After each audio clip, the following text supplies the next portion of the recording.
Man hears noise in backyard. Finds something in the grass.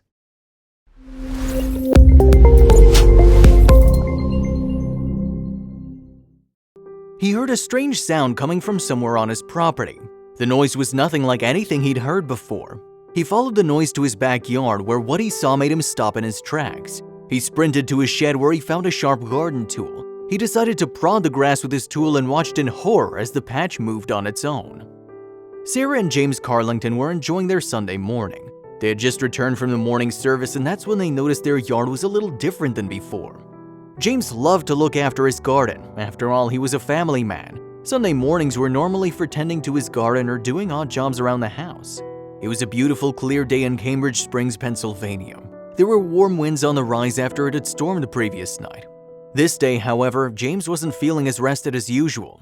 The storm had kept him up through the night, but still he needed to endure so he could get some garden work done. But he had no idea that there was something waiting for him in the yard. James and his wife quickly ate breakfast so they could make it to the 10 a.m. service like they did every weekend. They looked forward to a relaxing Sunday doing small chores around the house. After the service ended, James was already doing a rundown with his wife on what chores he was going to do this Sunday. Because his kids had moved out, he only had his yard to look after these days. James pulled into their driveway and parked the car. He got out and closed his door, then he heard something strange. "Do you hear that?" He turned to his wife and asked. "Yeah, what is that?" she replied. The sound was nothing like anything they'd heard before. James decided to investigate.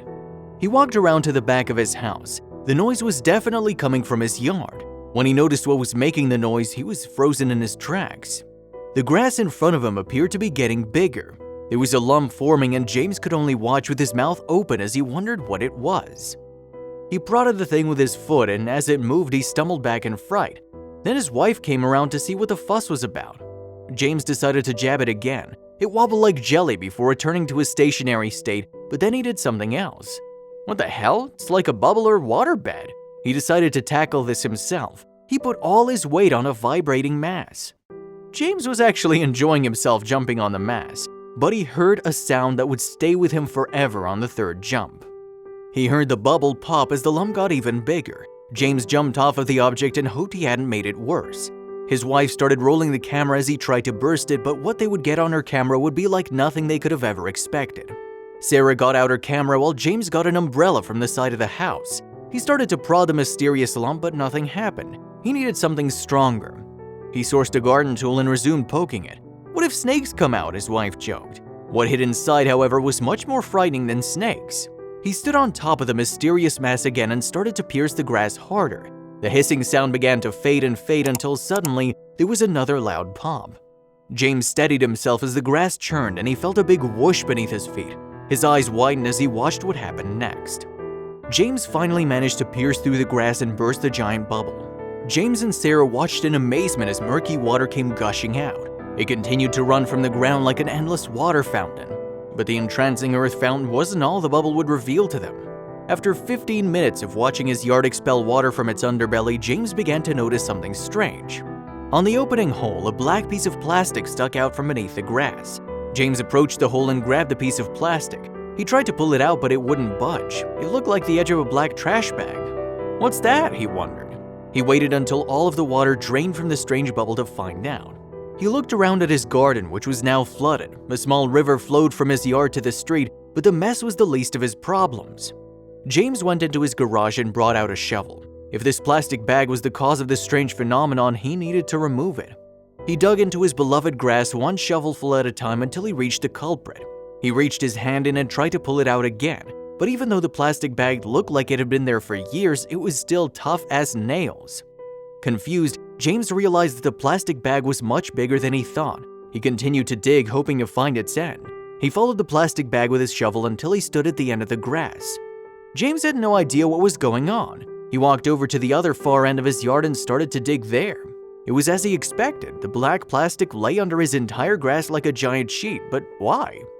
James walked back to the other side where he dug a line from the center of his garden to the edge. He took out his pocket knife and pierced a line in the plastic sheet, and what he found was staggering. Desperate to understand what was hiding beneath his very own garden, he pulled the plastic sheet back. A strange smell began to waft through the air. His eyebrows knitted at the sight of the old and dirty wooden planks that came into view. James didn't remember seeing anything like this outlined in the blueprint of his house when he bought it so many years ago.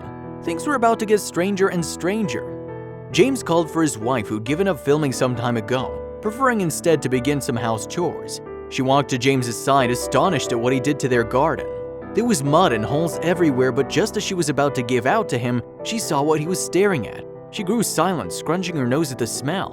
"What is all this, James?" she asked. "I've no idea," he replied. "Looks like some sort of structure. We weren't told about any of this when we bought the house, right?" he asked. "Honey," Sarah interrupted, "that looks like a door handle." Alarmed, James turned. "Oh my word, it does," he agreed. His heart started to pound. It was becoming obvious that his garden was anything but ordinary. James grabbed his shovel and started around the area. Then he grabbed his knife and ripped back more of the strange plastic covering. His wife stood close by as he tried to prise open the bizarre door. His mind raced with theories as he used all of his strength to open it. Was it a bunker? Some kind of ancient ruin? He started to sweat with anticipation. When the door finally gave way, James couldn't believe his eyes. It opened up to wooden stairs that had fallen apart. James's heart thumped as chills ran down his body. He grabbed his flashlight and asked his wife to hold his ankles. He lay down and dropped the front half of his body down.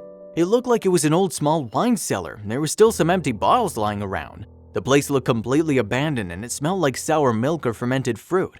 It was obvious that no one had entered this place in a very, very long time. It was definitely the source of the strange smell. When James managed to grab a bottle, the date left him speechless. It was dated in the early 20th century.